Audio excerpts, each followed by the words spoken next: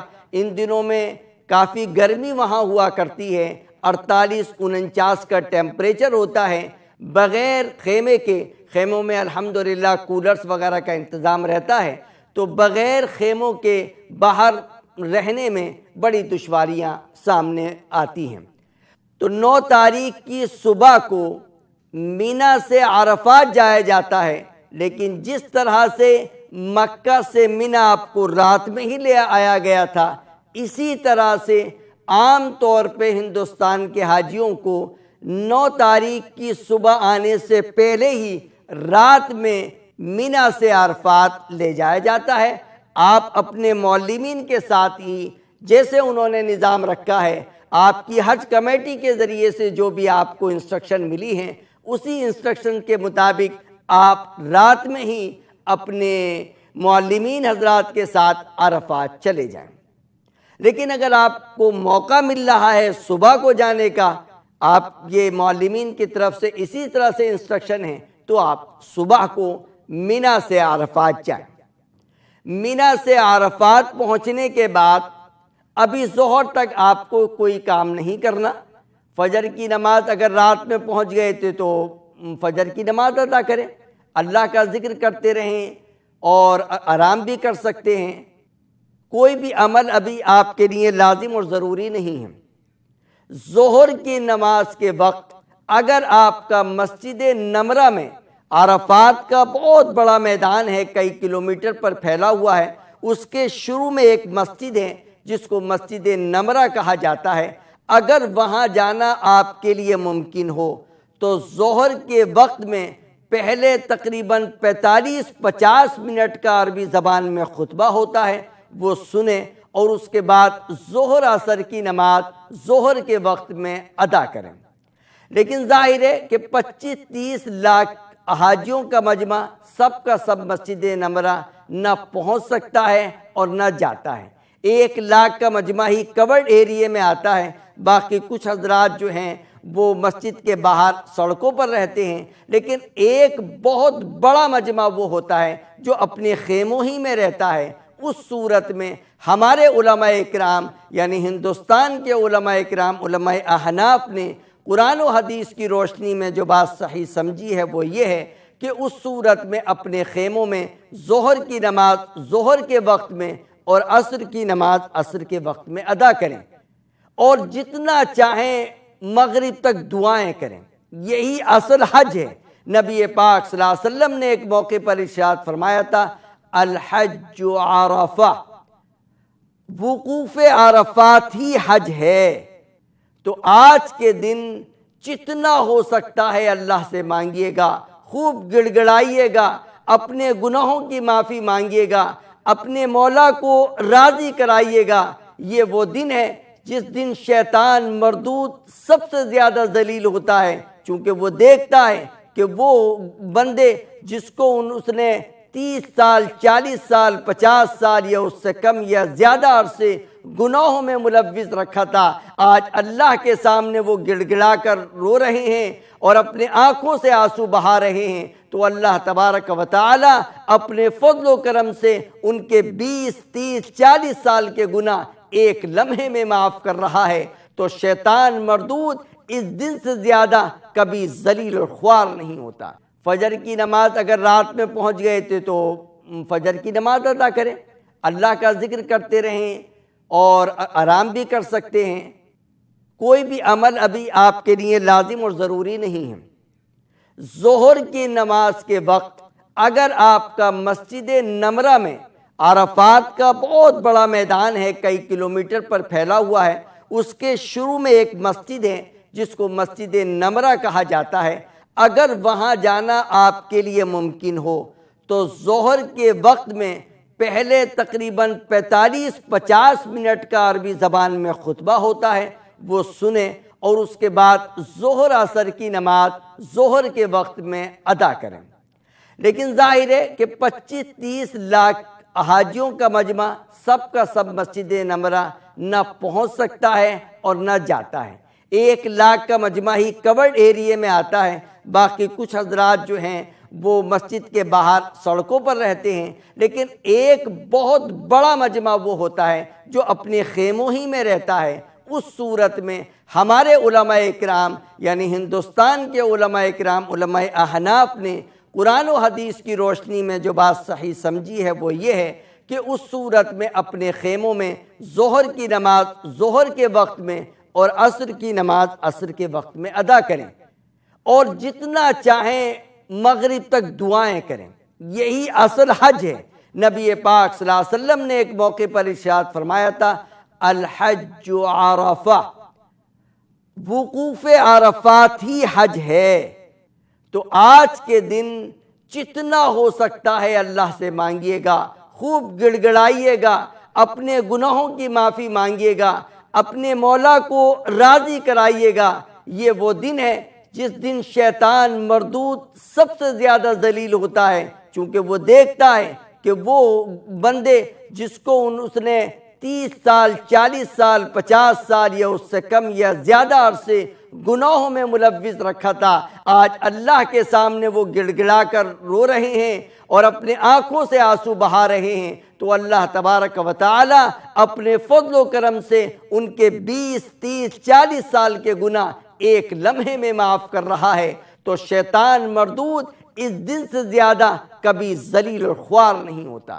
تو اس لیے اس وقت کو قیمتی بنائیے، بحث و مباحثے میں اپنا وقت ضائع نہ کریں، کھانے پینے میں اپنے آپ کو زیادہ انوالو نہ کریں۔ یہ حج کے جو 5 دن ہیں بڑے قیمتی اوقات ہیں آپ کے لیے۔ ہلکا کھانا کھائیے، فروٹس پر انحصار کیجیے۔ حکومت کی طرف سے، سعودی حکومت کی طرف سے عرفات کے موقع پر کھانا آپ کے بیڈ پر پہنچے گا، جہاں آپ موجود ہیں وہیں پہنچے گا۔ جو بھی ہلکا پھول کا کھانا ہے آپ کھا لیجئے، زیادہ مسالے والے کھانے نہ کھائیں۔ دودھ، دہی، لسی وغیرہ کا استعمال کریں، آسانی سے وہاں مل جاتا ہے، جوس بھی مل جاتا ہے۔ ان سب چیزوں کے استعمال سے آپ کو بہت فائدہ ہوگا، اور زیادہ ٹھنڈا پانی پینے کی کوشش نہ کریں، کیونکہ عام طور پہ عازمین حج گرمی کی تپش کی وجہ سے زیادہ ٹھنڈا پانی پیتے ہیں اور اس کے بعد ان کو جو ہے مختلف قسم کی بیماریاں ہوتی ہیں۔ اس لیے میں آپ سے بہت ہی مؤدبانہ درخواست کرتا ہوں کہ ٹھنڈا پانی ضرور پئیں، لیکن زیادہ ٹھنڈا نہ ہو۔ جتنا زیادہ ٹھنڈا پانی پئیں گے اتنا ہی آپ کے لیے مشکل ہوگا۔ تو یہ جو وقوف عرفہ ہے، سورج کے چھپنے تک قبلے کی طرف رک کر کے آپ کو خوب اللہ سے مانگنا ہے، ہاتھ اٹھا کر اللہ سے مانگنا ہے، گڑ گڑانا ہے، رونا ہے، اپنے لیے، اپنے بچوں کے لیے، اپنے گھر والوں کے لیے، اپنے رشتہ داروں کے لیے، اپنے محلے والوں کے لیے، اپنے شہر والوں کے لیے، اپنے ملک کے لیے اور پوری دنیا کے لیے، پوری انسانیت کے لیے اللہ سے مانگیں، خوب گڑ گڑائیں۔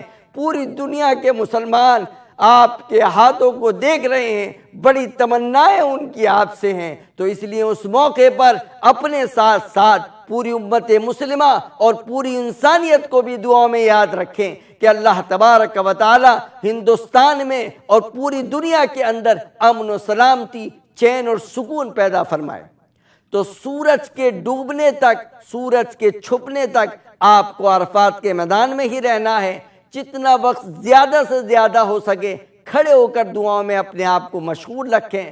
کھڑے ہو کر تھک جائیں تو بیٹھ کر بھی دعا کریں، قرآن کی تلاوت بھی کر سکتے ہیں، اللہ کا ذکر بھی کر سکتے ہیں، اور تلبیہ وقتاً فوقتاً پڑھتے رہیں۔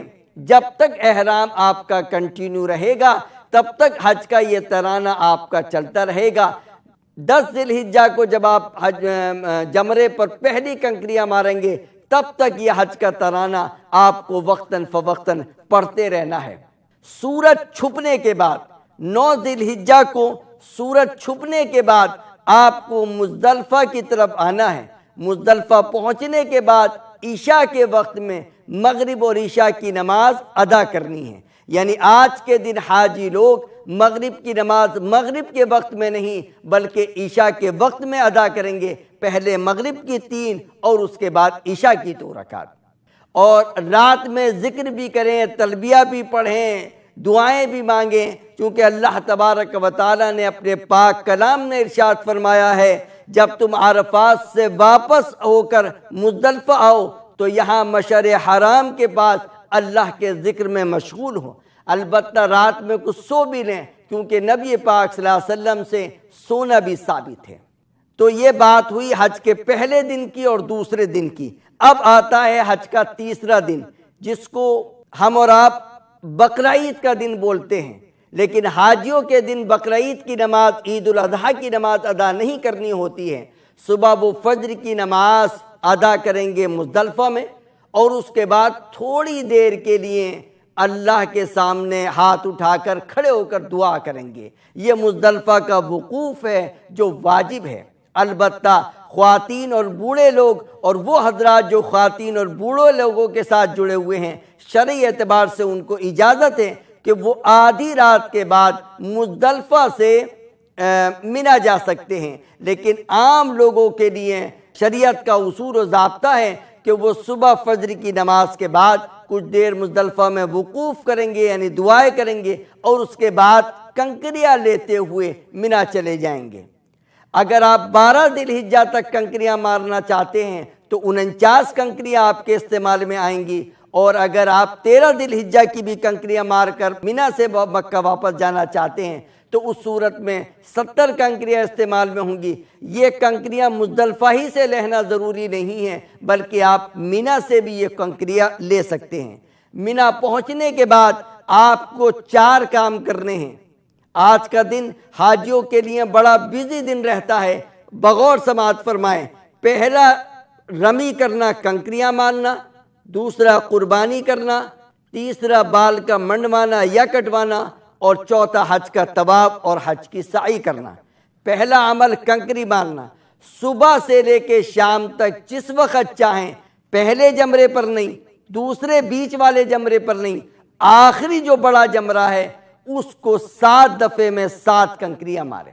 اور کنکریاں اگر آپ کسی دوسرے کی طرف سے مارنا چاہتے ہیں، کوئی بوڑھا مرد ہے یا کوئی بوڑھی عورت ہے تو اس کی طرف سے کہ وہ وہاں پر نہیں پہنچ سکتی ہے، آپ پہلے اپنی طرف سے اور اس کے بعد اس کی طرف سے 7 دفعے میں 7 کنکریاں مار دیں۔ پھر اس کے بعد آپ کو قربانی کرنی ہے۔ قربانی کے مختلف طریقے وہاں موجود ہیں، آپ سلاٹر ہاؤس جا کر بھی قربانی کر سکتے ہیں۔ اگر آپ نے پہلے آن لائن فیس جمع کر رکھی ہے تو اس سے بھی وہ قربانی آپ کی ادا ہو جائے گی۔ اگر آپ کا کوئی رشتہ دار، آپ کا کوئی جاننے والا مکہ مکرمہ میں موجود ہے تو اس کو آپ اطلاع کر دیں۔ آپ کے اور بھی دوست احباب وہاں پر ملیں گے جو آپ کی حج کی قربانی کر سکتے ہیں۔ پھر آپ ان کو بتا دیجئے کہ کنکری آپ کی لگ گئی ہیں، وہ اس کے بعد آپ کی حج کی قربانی کر دیں گے۔ قربانی ہونے کے بعد اب آپ کو سر کے بال منڈوانے ہیں یا کٹوانے ہیں۔ مرد حضرات سر کے بال منڈوائیں گے، خواتین چوٹی کے آخر سے خود بھی بال کاٹ سکتی ہیں، کوئی محرم بھی ان کے بال کاٹ سکتا ہے، اور کوئی دوسری خاتون بھی ان کے بال کاٹ سکتی ہے۔ اب احرام اتر جائے گا، اب ساری چیزیں جو حرام تھی وہ حلال ہو گئیں۔ خوشبو کا استعمال کرنا اور لباس کا پہننا، جو چیزیں حرام آپ کو بتلائی گئی تھی وہ سب چیزیں حلال ہو گئیں، لیکن میاں بیوی والے تعلقات ابھی بھی حرام رہیں گے حتیٰ کہ طواف زیارت کر لیں۔ اب آپ کو حج کا طواف کرنا ہے۔ یہ حج کا طواف اور حج کی سعی 10 تاریخ کو ہی کرنا ضروری نہیں ہے، آپ 10، 11، 12 یعنی ان 3 دن میں رات دن میں جب چاہیں جس وقت چاہیں مینا سے مکہ مکرمہ جا کر حج کا طواف اور حج کی سعی کر سکتے ہیں۔ اب اس کے بعد دن آتا ہے حج کا چوتھا دن، 11 ذی الحجہ۔ 11 ذی الحجہ کو آپ کو ایک مخصوص عمل اور کرنا ہے، وہ ہے کنکریاں مارنا۔ 10 ذی الحجہ کو ہم نے 7 دفعے میں 7 کنکریاں آخری جمرے پر ماری تھی، لیکن 11 ذی الحجہ کو اور اس کے بعد 12 ذی الحجہ کو آپ کو پہلے جمرے پر 7 دفعے میں 7 کنکریاں، اس کے بعد دوسرے بیچ والے جمرے پر 7 دفعے میں 7 کنکریاں اور آخری جمرے پر 7 دفعے میں 7 کنکریاں۔ تو 11 ذی الحجہ کو 21 کنکریاں استعمال میں آئیں گی، 12 ذی الحجہ کو بھی 21 کنکریاں استعمال میں آئیں گی، 10 ذی الحجہ کو اپنے آخری جمرے پر کنکریاں ماری تھی، تو اس طرح سے 21 دونی 42 اور 7 49 کنکریاں آپ کے استعمال میں آ گئیں۔ 11 تاریخ کو اور 12 تاریخ کو کنکریاں جو ہیں وہ ظہر کی اذان سے پہلے نہیں مار سکتے۔ کچھ لوگ ناواقفیت کی وجہ سے زوال آفتاب سے پہلے کنکریاں مار رہے ہوتے ہیں، آپ ان کو نہ دیکھیں، آپ کو کنکریاں 12:30 کے بعد ہی مارنی ہیں۔ 12:25 12:27 کے آس پاس جو ہے وہ زوال آفتاب کا وقت ہوتا ہے، تو 11 ذی الحجہ کو اور 12 ذی الحجہ کو آپ کی جو کنکریاں ہیں وہ زوال آفتاب کے بعد ہی مارنی ہیں۔ اور باقی اگر آپ نے حج کا طواف اور حج کی سعی 10 تاریخ کو نہیں کیا ہے تو 11 تاریخ یا 12 تاریخ کو بھی آپ کر سکتے ہیں۔ 10 تاریخ کو اور 12 تاریخ کو ازدحام زیادہ ہوتا ہے، تو آپ کے لیے بہتر ہوتا ہے کہ آپ 11 ذی الحجہ کو جائیں اور حج کا طواف اور حج کی سعی کریں۔ حج کی سعی کو مؤخر بھی کر سکتے ہیں، بعد میں بھی کر سکتے ہیں، لیکن حج کا طواف ہر حال میں آپ کو 12 ذی الحجہ کے غروب آفتاب تک کرنا ہوگا۔ اب اگر آپ چاہتے ہیں کہ مینا سے مکہ چلے جائیں تو آپ مغرب سے پہلے مینا سے مکہ کے لیے روانہ ہو جائیں، اور اگر آپ چاہتے ہیں کہ 13 ذی الحجہ کی بھی کنکریاں مار کر جائیں تو آپ مینا میں قیام کریں، اور 13 ذی الحجہ کو پھر اسی طرح سے جس طرح سے آپ نے 11 12 ذی الحجہ کو 21 کنکریاں ماری تھی، 21 کنکریاں وہاں پر ماریں اور اس کے بعد مینا سے مکہ چلے جائیں۔ یہ آپ کا حج پورا ہوا۔ اللہ تبارک و تعالیٰ آپ کے حج کو قبول فرمائے۔ میں نیوز 18 اردو کا انتہائی مشکور ہوں کہ انہوں نے مجھے عازمین حج کی خدمت کا موقع فراہم فرمایا۔